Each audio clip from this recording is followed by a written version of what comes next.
ଆପଣଙ୍କ WhatsApp hack ହେଲେ recovery କରିବାକୁ ହେଲେ ଗୋଟେ ସପ୍ତାହ ଲାଗିପାରେ।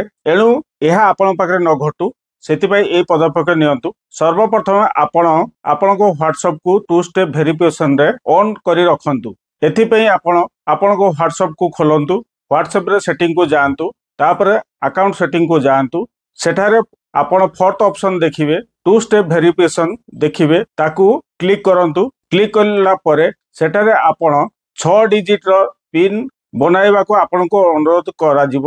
ଏହା କୌଣସି ଜନ୍ମ ତାରିଖ ହେଇନଥିବା ଦରକାର। ପିନ୍ କାହାକୁ ଦେଖେଇବେ ନାହିଁ, ଏମିତିକି ଆପଣଙ୍କ ପତି ବା ପତ୍ନୀକୁ ମଧ୍ୟ ଦେଖେଇବେ ନାହିଁ। କାହିଁକି ନା ସେ ଯଦି ଦେଖେଇଲେ ଆପଣଙ୍କ ହ୍ୱାଟ୍ସଆପ୍କୁ ସେମାନେ ଆକ୍ସେସ୍ କରିପାରିବେ। ଫୋନ୍ ଚୋରି ହେଲା କିମ୍ବା OTP ଲିକ୍ ହେଲେ ସମୟରେ ମଧ୍ୟ 2 ଷ୍ଟେପ୍ ଭେରିଫିକେସନ୍ ଆପଣଙ୍କ ହ୍ୱାଟ୍ସଆପ୍କୁ ସୁରକ୍ଷିତ ରଖିବ।